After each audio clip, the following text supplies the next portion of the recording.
Can you tell us who Barbara Honegger worked for the Bush-Reagan campaign in 1980 and then quit in a volatile protest of their activities, and has made a crusade out of exposing the October surprise. We might as well get into this, since this is one of the stories that was covered over by the mainstream media. What was her initial story? Well, her initial story was that the Reagan-Bush campaign, William Casey, the Reagan-Bush campaign had made a deal with the Iranians to keep the embassy hostage through the elections, and then another 76 days so that Carter wouldn't even get credit for their release, you know, so that Reagan would get the full credit for their release.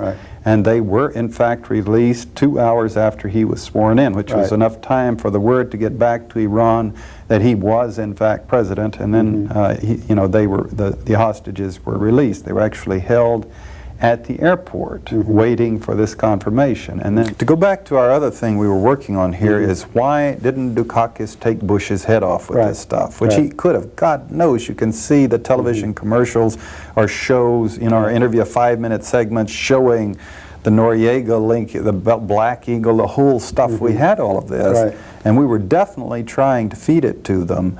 And what we got back from them was this is from the Dukakis campaign. The Dukakis, and we got inside. We got the movie cover-up delivered to them. We got the movie, the PBS Frontline show Guns, Drugs, and the CIA delivered to them.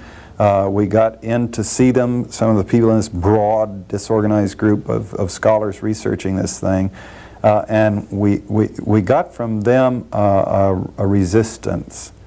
They essentially, and feedback, as one of the senior Dukakis people told Jim Driscoll, who's in our community with the America's Peace Test in Nevada, that John Stockwell's facts are all screwed up. And I immediately, what facts? What is it? Because I consider myself, if not an academic, nevertheless a scholar of these things. And so what facts? Because I want to check them out. Because if I am screwed up, I don't, and they wouldn't give us any details, but they just rejected the stuff out of hand. Now, if you'll permit me, just very quickly to create a scenario or give you my analysis of what happened. And we note the scandal broke, or was broken, by the establishment in November of '86, the Iran-Contra scandal, and it led to a dismantling of the Reagan White House. And then later they gave him his credibility back with the INF agreement. Now, in the winter of 1987, George Bush was written up by every major columnist as being out of business. He was finished politically. They were saying this openly. George Will was writing columns that the Republican Party was out. The Democrats were clearly going to win the next time around, and they were all writing that George Bush could not survive the Iran-Contra scandal. And this is because they, including the conservative columnists and the establishment press, had this material back then. And they knew about George Bush's involvement in all of this stuff. And the scandal was breaking, and they did not believe that he could survive. By the spring, he had survived to the point, battling, as I put it, to stay out of jail. He had hung in there. He didn't resign or retire. And they began to wonder what the U.S.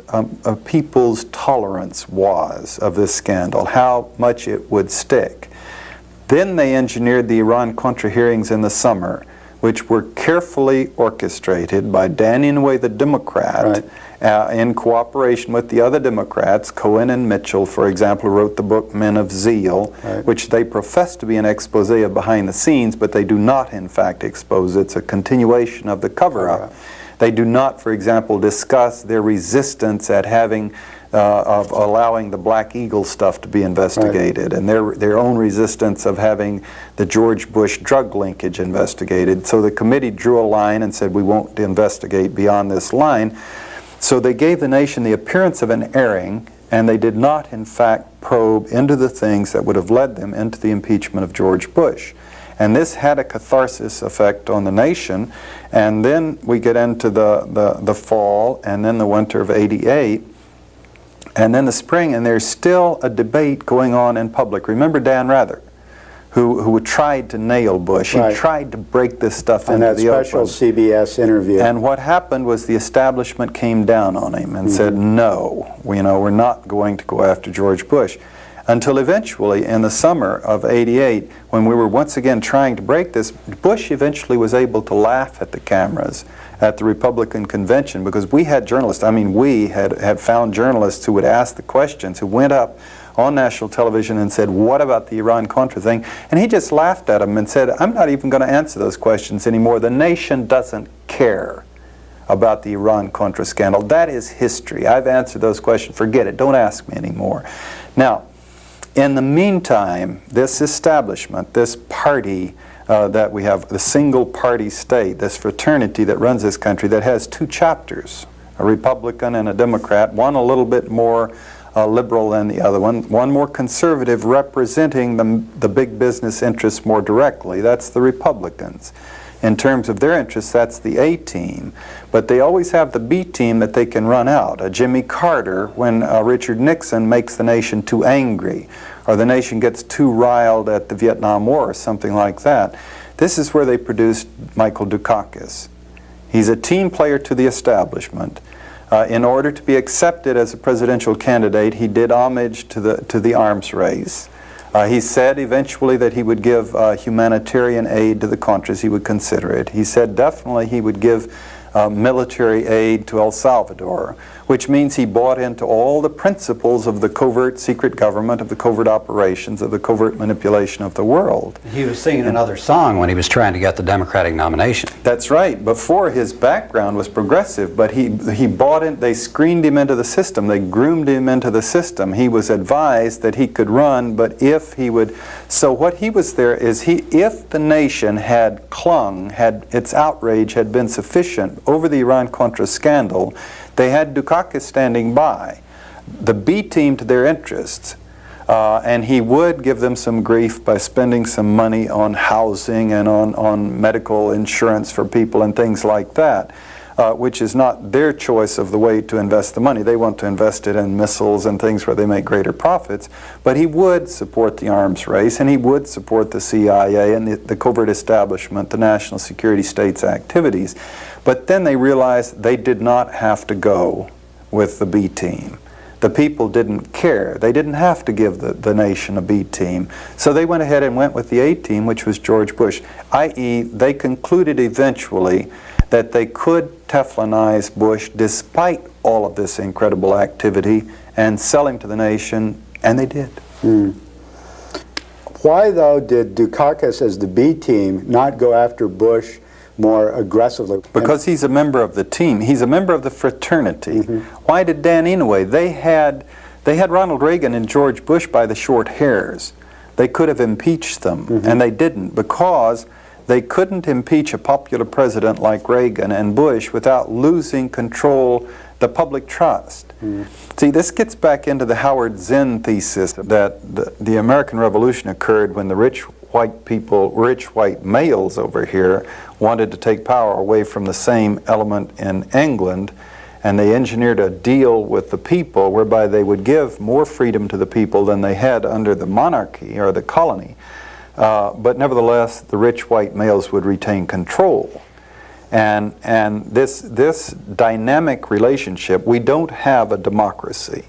We do not, even to this day, vote for the president. We vote for electors who select the president. In addition to which, this two-party system we've evolved gives them further control, because even the selection of the candidates, it's done by about 50% vote, popular vote through the primaries, and about 50% through the frozen delegates, or the hard delegates, or the super delegates, who are party hacks, who control, the party machinery, controlling ultimately who gets nominated. This is why Pat Schroeder gave it a run and dropped out, is because her traveling and consulting with the super delegates, the frozen delegates, the power structure of the party, she was told she would not be permitted to win whatever happened, on the popular side of things.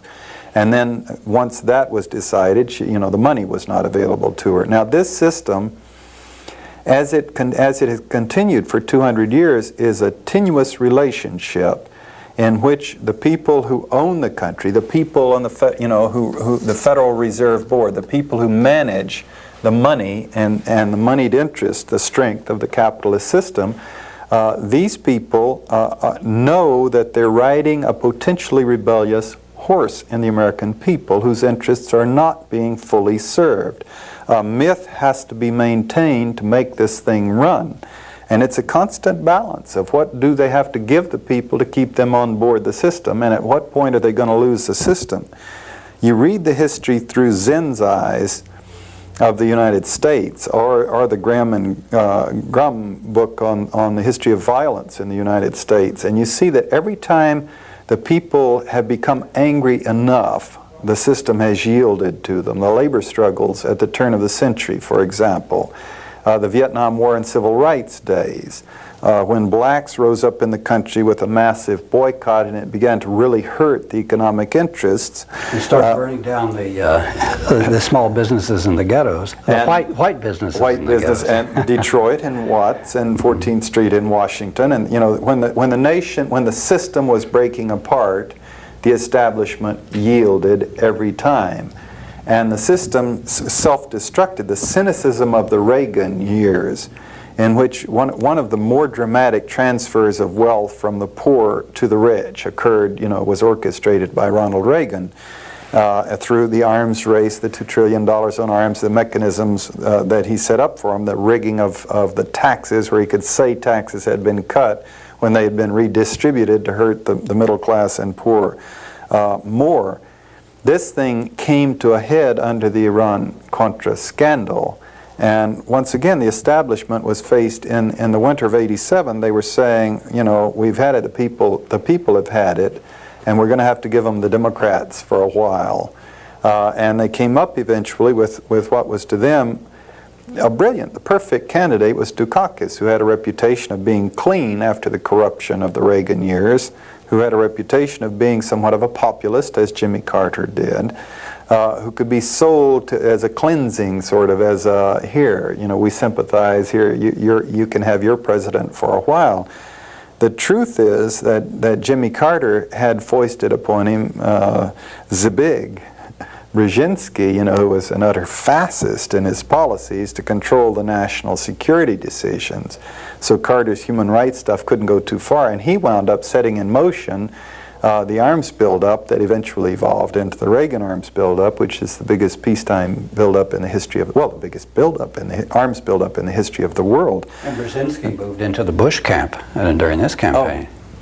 Indeed, and of course that's part of the October, the election held hostage. The Playboy article brings that out very clearly, is that having put, he doesn't get into their having put Carter in office to placate the people after Nixon, after Vietnam, after the civil rights struggle. That Zen gets into that, but they're taking it up at the end of the Carter era, where two things had happened. One is the Federal Reserve Board cooked the economy.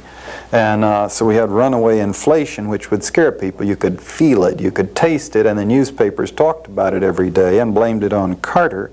And when he doesn't control this stuff, the Federal Reserve Board does. And then the other thing was the national security establishment went after him with a passion. The CIA operatives cooperating with Bush Reagan during the presidential campaign of 1980, the Pentagon cooperating, McFarlane, their Marine officer working in the State Department advising, but having committed himself to the Bush side. All of these tendrils go back to the security establishment saying, okay, we've given them Carter for 4 years, now let's get back to work. And they got Reagan in there. To summarize, they got Reagan in there, and he eventually self-destructed, or the system self-destructed under his watch. They thought they were going to have to give us Dukakis to placate the people, and then they found that the people simply don't care enough. The people simply aren't vigilant enough of their own interests to care enough about this monumental corruption from George Bush and the people around him, and they were able to continue with the A-team in office with George Bush to extend and continue the policies of Ronald Reagan, to exploit the nation, and to keep in lockstep with the drug runners, not to mention the military machinery.